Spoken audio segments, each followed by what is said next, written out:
Hello guys, in today's video, we are in Bryson City to ride the Nantahala Gorge excursion run by the Smoky Mountain Railroad. The Smoky Mountain Railroad runs both freight and passenger operations. Their only currently operating steam locomotive is number 1702, built in 1942 for the U.S. Army.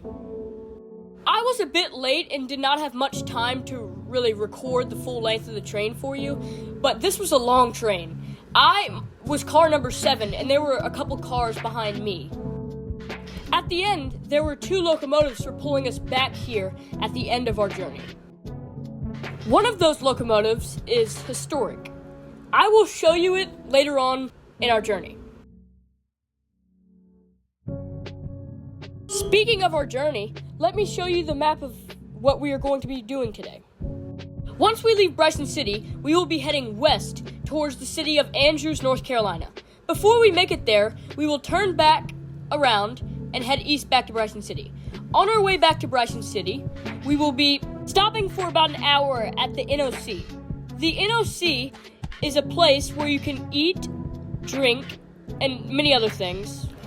NOC stands for Nantahala Outdoor Center, and the Nantahala is the river that we will be following for the vast majority of our route. This is my car, the Dillsboro, which is apparently ex-C&W, which is pretty cool. Also, from my knowledge, it was built in 1952. We found our seat towards the back of the car, and I must say, the seating was quite impressive, being on par with an Amfleet in legroom and a commuter car in seat cushioning. It was good enough for our 3-4 hour ride. I didn't have a problem with it. Now, let's talk about the windows. The windows were propped open, and I didn't try to close them, but I enjoy the breeze, so I don't know if other people will, but as much as I did, but I think in the summer it's nice. Some facts about the Smoky Mountain Railroad that you might want to know is it's not strictly steam. They do diesel excursions, but I specifically chose the date that I did so I would be able to ride behind the steam locomotive because I feel like it's more interesting to someone who's not located near really any steam activity. So, yeah. From what I've personally seen, they mainly use GP38s. Don't know why. I mean, they're pretty common locomotives, usually as switchers nowadays. Here's one right here. In 1 second. There it is. Throughout our journey, we will likely see a couple more. As we left Bryson City, we saw some Smoky Mountain Railroad staff waving us goodbye. I looked up ahead and realized we were coming up on some more passenger cars. So, first in line, we have a GP38. Second, we have a ex-caboose generator car. This, I think, is a Norfolk Southern business car that was donated or something, because it reminded me of the business cars they used. So I'm assuming. Here's a heavyweight. Those are very beautiful cars.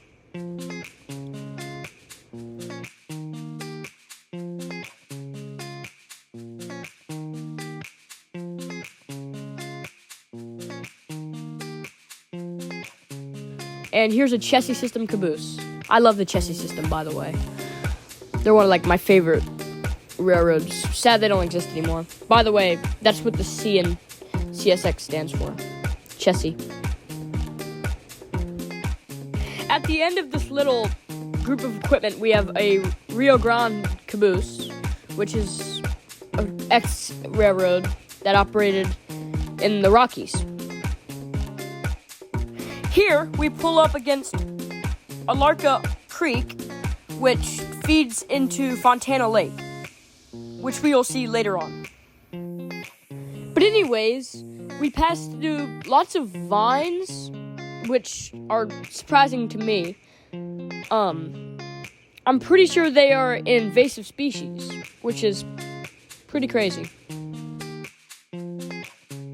As we rode along, we went over an unnamed trestle, which was fun. It was pretty rusty, but who cares? Now, let's review the other seat option in coach class. These seats include 4 seats, 2 on each side, and they both face into each other. The legroom on these is okay, but I'm sure if you're riding with other people, it'd be not the best, especially if they were in the opposite seat. Here, we went around this curve, and I recorded a short little video to show you the front of the train.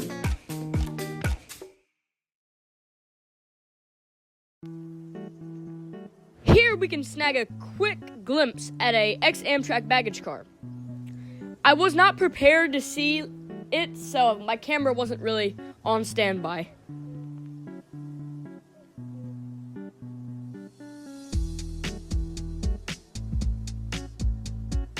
Here's another one of those sharp curves. You can see almost to the very front.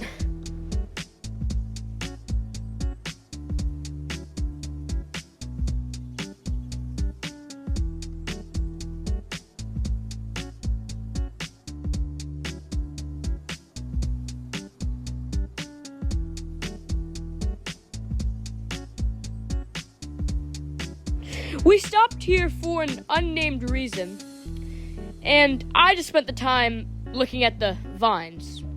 Luckily, we were only stopped for about a minute, so it was not that big of a deal.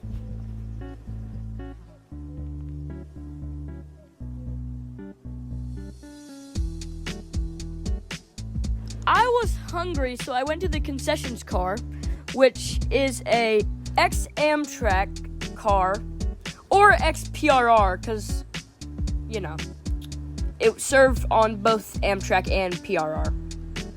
I did a search on Google once I got back, and no one really knows what year it was built. I looked thoroughly through my most trusted source, which is Railroad Pictures Archive, and still. Here we have Fontana Lake. It's really beautiful. I don't know exactly what road this was, but it kind of contrasted the nature. But yeah, this was a beautiful lake.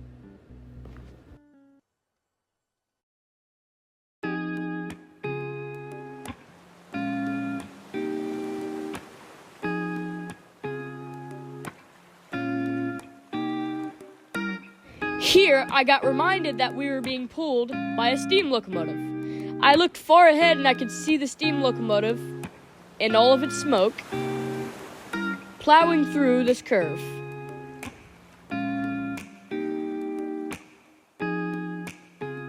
Speaking of curves, this curve right here is the sharpest curve on the entire route.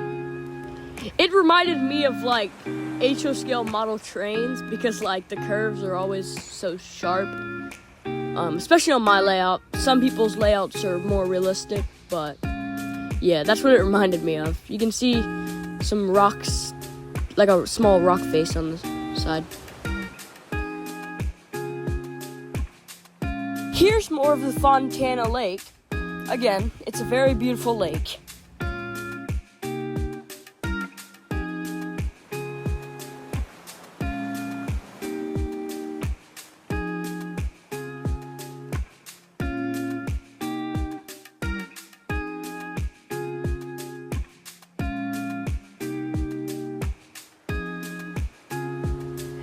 Here, we are approaching the NOC.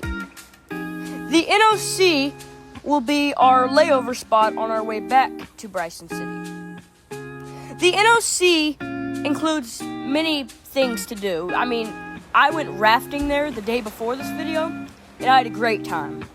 It also includes places to eat, drink, and shop. But yeah, it's a somewhat big complex.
Once we passed the NOC, we started riding along the Nantahala River, and you may be able to see a decent amount of rafters throughout.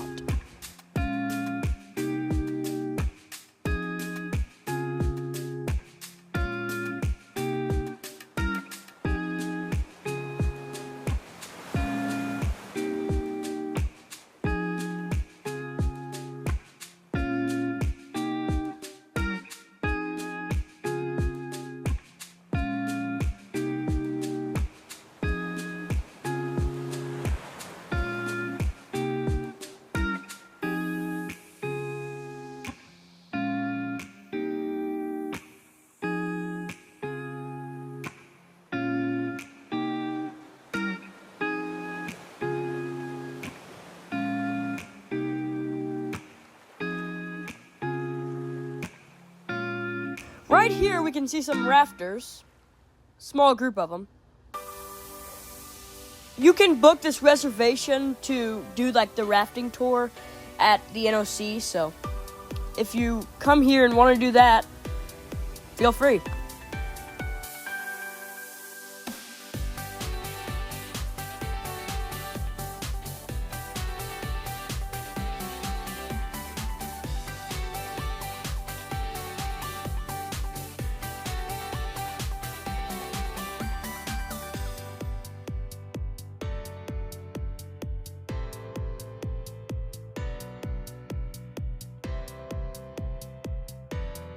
Right here is the quarry. They mine limestone, mostly. Don't know much about this little quarry, but that's what I know.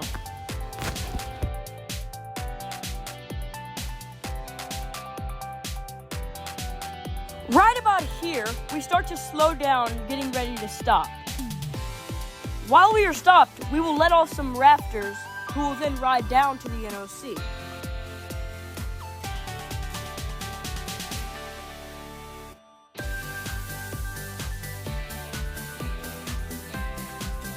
And after a brief stop, we're on our way back.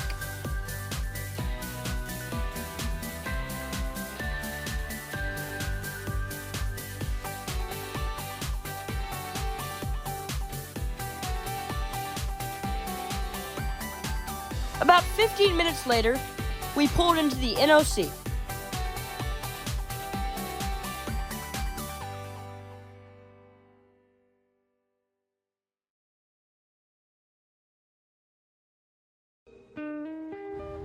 Once we were stopped, I began walking down the length of the train to the steam locomotive.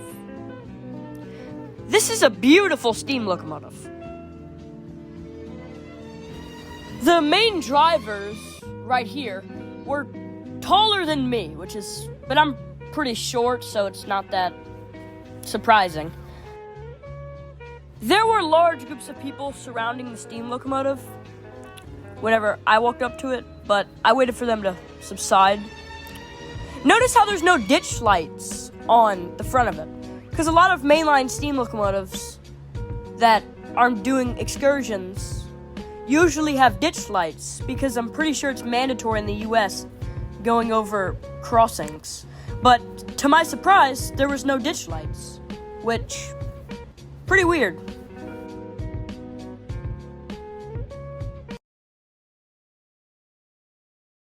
Right here, we can catch a glimpse of an ex-Amtrak diner car. And here is an F unit. This F unit is the only one on the Smoky Mountain Railroad, so that's pretty cool. It was built in 1956, and that's about it. I don't know exactly who it was owned by before this, but who knows? So, yeah. I got on the train a bit early and just kind of explored the couple cars on the train that I could access. So, yeah. As we got moving, we made our way back to Fontana Lake, where we crossed the Fontana Trestle. This bridge was very nice to go over, and it really gave us astounding views, and what made it even cooler was the fact that our windows were open. Just don't stick your hand out, especially on this part. And before I knew it, we were pulling back into Bryson City. So, as I end the video, I just want to give some credit where credit is due. So, some of my sources that I've used to figure out, like, the dates of the locomotive's manufacturing was on Railroad Picture Archive. So, shout out to them. But anyways, I just want to thank y'all for watching the video. And, yeah, Astro Brady out.